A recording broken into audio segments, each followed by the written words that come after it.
Hey, Ainias, how would you describe Isaiah Spiller's ability to change directions and kind of make something out of nothing?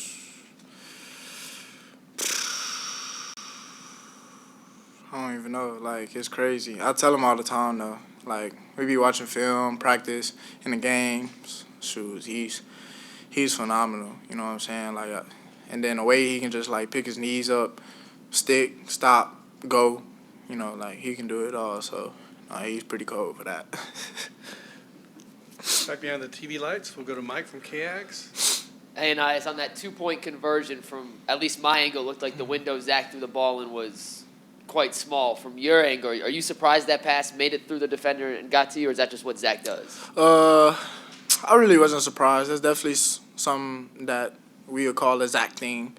You know, he tries to fit passes inside of tight windows, and to be honest, I really didn't even know like the DB was like jumping over until I seen his hands or not. So I really wasn't even worried about the DB at that point. I was really just worrying about making the catch. You know what I'm saying? But it was a great throw, great catch. Right in front, we'll go to Cole and then Travis. You just said that's a Zach thing. Is another Zach thing showing off his mental and physical toughness to be able to come back in the game? Yes, definitely. Zach is definitely a very, very tough human being. Not even just a football player, but like just a human being. You know, throughout the first half of the season, going through a lot of diversity. You know what I'm saying? And then for him to even come off a 2-loss and go and beat the number 1 team in the nation, like, and then come and do this after he didn't got hurt, like, what else can you say about him? Like. And then you guys are building chemistry, throughout the past couple of weeks with Zach, but the other people is also the offensive line giving him time to block. Just what have you seen from the young guys, Ruben, Layden, Bryce? What have you seen from their development, especially in practice?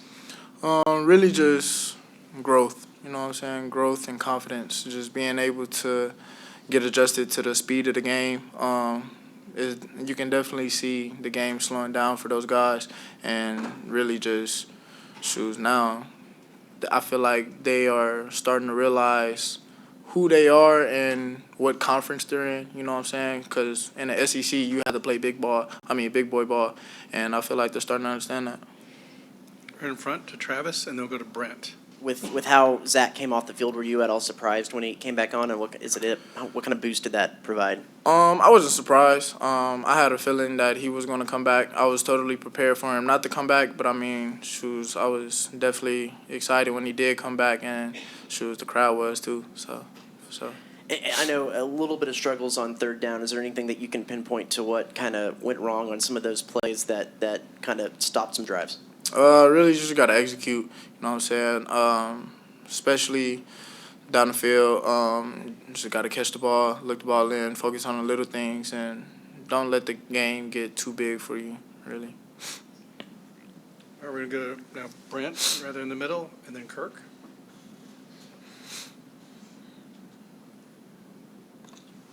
Ainias, after the 0-2 start, what kept y'all together to get to this point to still be in the division race with a couple of games left? I would say it was faith. We really wasn't worrying about really the end goal. Like, each week we have focus. Our coach tells us all the time, like, this is a new season. Each week is its own season. So we worry about trying to maximize those weeks in practice, film studies, school, everything. Like, we try to focus on staying together as a team and believing that, we can really stick together and do whatever we want. And it just so happened that we had a lot of faith going into the Bama game. And we were the underdogs, so, we believed that, we'll win, especially at home. So that's really what it is for me. In the middle, we'll go to Kirk Bowles, and then Zach. Yeah, nice. The last 4 games y'all won, scored over 40 twice, 35 once. Now you win without an offensive touchdown. Are y'all one of the most complete teams in college football, you think? You can say that. If you want, but I feel like we still have a lot of room to grow. We're definitely not complete at all. You know what I'm saying? We have a lot of athletes, a lot of talent, but at the same time we have a lot of potential, which I feel like isn't good. So Definitely something that we need to work on is, executing, finishing drives on defense, making sure that we get their offense off the field, everything. So we're nowhere near where we need to be. Let's go to left side front to Zach and then Daryl. Ainias, on the one punt return, you elected not to call a fair catch right when the defender was on you, and then later on, you did call fair catch and then ended up getting a penalty for them. So was there any kind of thought process into that, kind of lulling them into thinking maybe you may call fair catch, you might not? So that was by design? It's definitely strategy. Definitely strategy. So the first punt return I had saw the ball was still sailing, and I had looked down, and both gunners were actually coming to balance, like they were about to make the tackle, but they weren't about to just close in, you know what I'm saying? So they were just waiting. So I was like, okay, I'm not finna fair catch. I'm finna just go ahead and try to make a move and see what happens. But then the second one, I was like, oh yeah, we backed up on the 6. I'm not finna take this one out, just go ahead and fair catch. And then, boom. Have you got hit that soon before on the punt return? Not here, but you can go back to high school. I got hit after a punt. I was a punter, and I punted the ball, and then I got boomed. Yeah, for sure. All right, we got time for a couple more. We'll go to Daryl in the back and then finish with Sam. Ainias, can you address how impressed you were with how the defense played today against an Auburn offense that has at times been pretty potent? To be honest, I would fully expect that out of our defense. I feel like we had the #1 defense in the nation.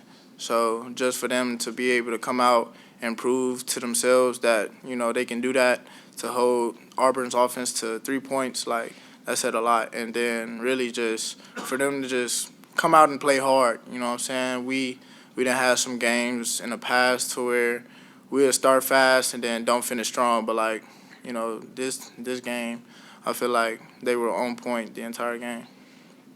I'm going to wrap up with Sam in the back. Nice. In the first half, there were a few drops amongst out there. I'm curious, is that a mental thing, or is there something technical that you guys can do to correct that? It's both. I feel like mentally, you shouldn't think about dropping the ball or, making a catch. I feel like you should make the catch. Like, that's what you should be thinking about. And then technically, you just got to train your eyes to look the ball all the way through the tuck, and then eventually it's just going to come second nature, and you're going to get the result that you want. But definitely something that was aggravating in the first half. So had to just come out second half and shake it off and just forget about it. All right. That's it. Thank you. Cool. Thank y'all. God bless.